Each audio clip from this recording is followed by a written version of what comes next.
Alberto. Okay, we have our next speaker is going to be a lady some of you might know.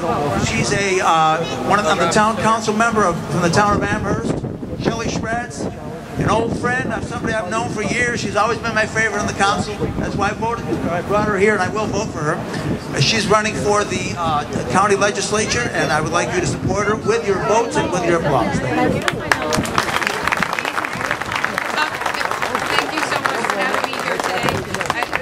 Joke for me that I say to myself every day I get up and look in the mirror, I can't lose weight. I have to have thick skin to be in the game. And it's the truth.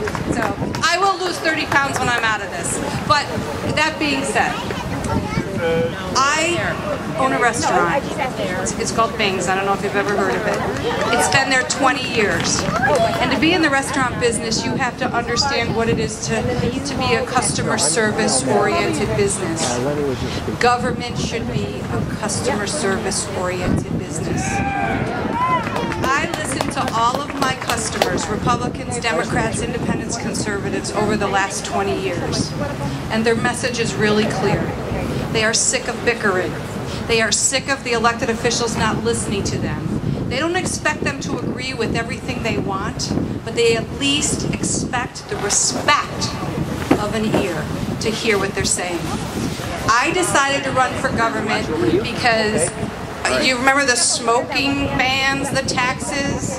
Government never came and said to me or any other small business, how will this affect you? How will this affect your 28 employees? No one asked me. Well, it cost me $80,000. I'm probably one of the only few that followed the rules. The health department was there. Everybody was there harassing me. I went from 28 employees down to 18 employees. Okay, I followed the rules, and government came in again and said, we need more tax money. We're going to do it one more time. You know, so the point is this. I stood up and said, I will no longer be part of the problem. I will be part of the solution. I will, and I have. I'm sure you read my name in the newspaper all the time. I didn't get a toilet permit. I'm going to jail. Put me away, dear Jesus. Please forgive me. Thank you. Don't we have more important things to do than to try and dig up elected officials that didn't get a toilet permit? Shouldn't we be focused on how we keep our children safe, how we keep our seniors provided for? Aren't they the people that gave us this great country? My grandparents, my two grandfathers both lived to be 96 years old.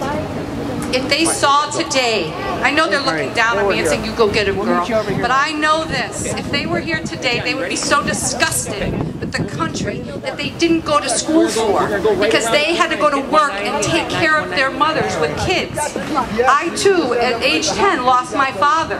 My mother was a widow at 32 years old and raised 5 beautiful children. Some went to college, some worked since they were 11, right here. Am I guilty of anything? What I am guilty of, and what good elected officials should be, know their character. You're not their God, you're not their judge. Know their character. Know when they give you their word has value and has meaning.